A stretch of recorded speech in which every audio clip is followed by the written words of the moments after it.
Tignan nyo naman to guys. O, ang laki na. Oh. Kaya lang, eto, pinagtutok-tok ng manok. Ano kayang nangyari? Yun na lang ang inaabangan nila dito. Pag may malaki ng bunga, eto, inaabangan nila. Sayang, oh. Marami pa. Hindi ko lang napicturan yung iba. Sayang, ang daming nasira. Hindi nasira pala. Kinain ng manok.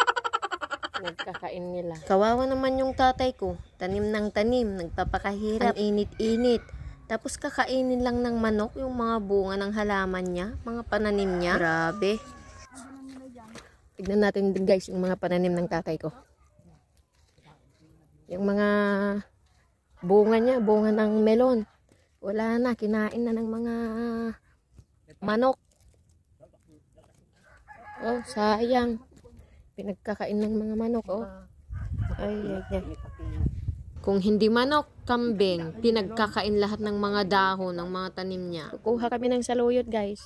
Ayan, oh. Uulamin namin ngayon. Ito? Ano, nagkawin? Uwing talaga, gida. Ni, dumagaya man, oh. Lagita niya, oh. Ayan, oh. Oh, ang dami pala. Dapat ako dito na eh. Dito na eh. Wow, ang laki pala guys.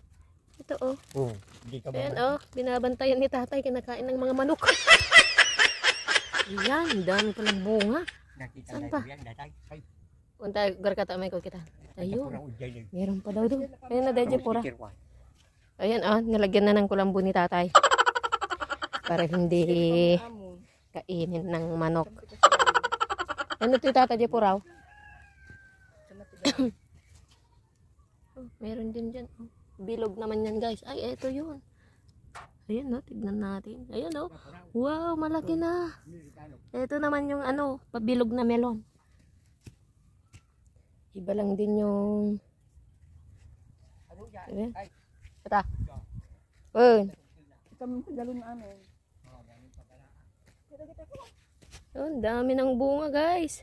Ilang araw lang to pwede na. Ayan no. Pwede nang anihin. Todo bantay si tatay ha.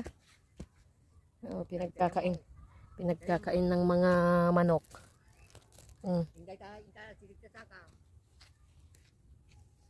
Glumlumang.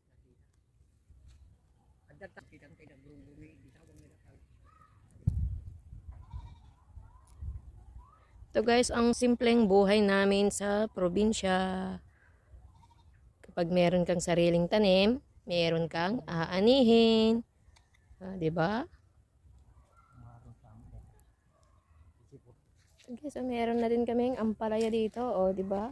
Pag napapaulam kami ng ampalaya, kukuha ka na lang diyan. O edi may salad na, salad na ampalaya na.